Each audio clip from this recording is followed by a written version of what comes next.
আজকের সমাজে এক ভয়াবহ বাস্তবতা চোখে পড়ে। রক্তের টান হার মানছে টাকার টানের কাছে। হ্যালো ভিউয়ার্স, আসসালামু আলাইকুম। আগে পরিবার মানে ছিল ভালোবাসা, আত্মীয়তার বন্ধন, বিপদে আপদে একে অপরের পাশে দাঁড়ানো। কিন্তু বর্তমানে অর্থ হয়ে গেছে সম্পর্কের মাপকাঠি। যার অর্থ আছে তার পাশে আত্মীয় স্বজন প্রতিবেশীও আছে, তার পরিচয় দিতেও তারা স্বাচ্ছন্দ্য বোধ করে। বর্তমানে মানুষ কোনো বয়স্ক ব্যক্তি কিংবা জ্ঞানী ব্যক্তি দেখে সম্মান দেয় না। যার অর্থ আছে, সমাজে নাম আছে, প্রতিষ্ঠা আছে, তাকে দেখেই মানুষ সম্মান করে। বয়স্ক ব্যক্তি দেখে সালাম ঠুকে না, টাকা পয়সা অর্থবিত্ত দেখে সালাম ঠোকে। এটাই বাস্তবতা। এক সময় ভাই বোন আত্মীয় স্বজন একে অপরের সুখ দুঃখ ভাগাভাগি করত, কিন্তু এখন টাকার হিসাব নিকাশ নির্ধারণ করে কে কতটা কাছের হবে। অনেক পরিবারে দেখা যায় সম্পত্তি আর টাকা পয়সার কারণে আপন ভাই বোনের সম্পর্কও ভেঙে যাচ্ছে।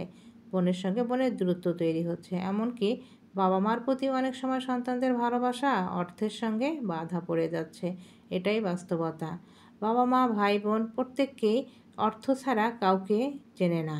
বাবা মার যদি একটা সন্তান উচ্চবিত্ত হয় আর একটা সন্তান যদি দুর্বল হয়, বাবা মা উচ্চবিত্ত সন্তানের প্রতি তার চাহিদা বেশি রাখে, তার কাছে থাকতে পছন্দ করে এবং তার সন্তানদেরকেও ভালোবাসে এবং তার পরিচয় দিতেও গর্ববোধ করে। আর যে সন্তান দুর্বল অর্থনৈতিক দিক দিয়ে, তার সন্তানকেও তারা ভালোবাসে না, আর তার পরিচয় দিতেও তারা স্বাচ্ছন্দ্য বোধ করে না। সমাজে তারা নিজেকে সংযত করে রাখে, তার পরিচয় দিতে তারা দ্বিধাবোধ করে। এটাই বাস্তবতা। টাকাই আজকাল সবথেকে মূল্যবান জিনিস। টাকা ছাড়া জীবনে আর কিছু নাই। টাকাই সব।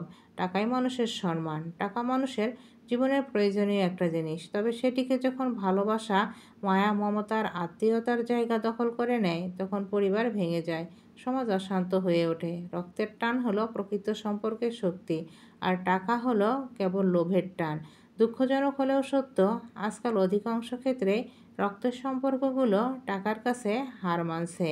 টাকা মানুষের জীবনের প্রয়োজনীয় একটা জিনিস। যদি আমরা সেই টাকাকে মূল্যায়ন করতে গিয়ে পরিবার ভেঙে দেই, তখন এই সমাজ আর টিকবে না। কিন্তু এটাই আমাদের সমাজে হয়ে আসতেছে।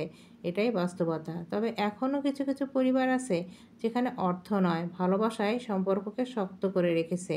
সে পরিবারগুলো আমাদের শেখায় টাকার টান ক্ষণস্থায়ী, কিন্তু রক্তের টান চিরস্থায়ী।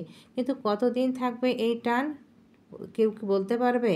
একটা সময় দেখা যাবে যে এই সম্পর্কগুলো ভেঙে গেছে। পরিবারের যে বড় ভাই হয়তো বা ৫-৬টা বোন আছে, সে নিজের কাঁধে দায়িত্ব তুলে নিয়েছে। একটা সময় সে ক্লান্ত হয়ে যাবে। তখন দেখা যাবে ছোট ভাই বোনেরা তাকে আর গুরুত্ব দিচ্ছে না। সে অনেক পরিশ্রম করছে তাদের জন্য, তাদেরকে প্রতিষ্ঠিত করার জন্য ঘাম ছড়িয়েছে। নিজের হয়তো বা সংসারটাও ঠিকভাবে করেনি, কিন্তু একটা সময় দেখা যাবে তারাও আর তাকে দেখছে না।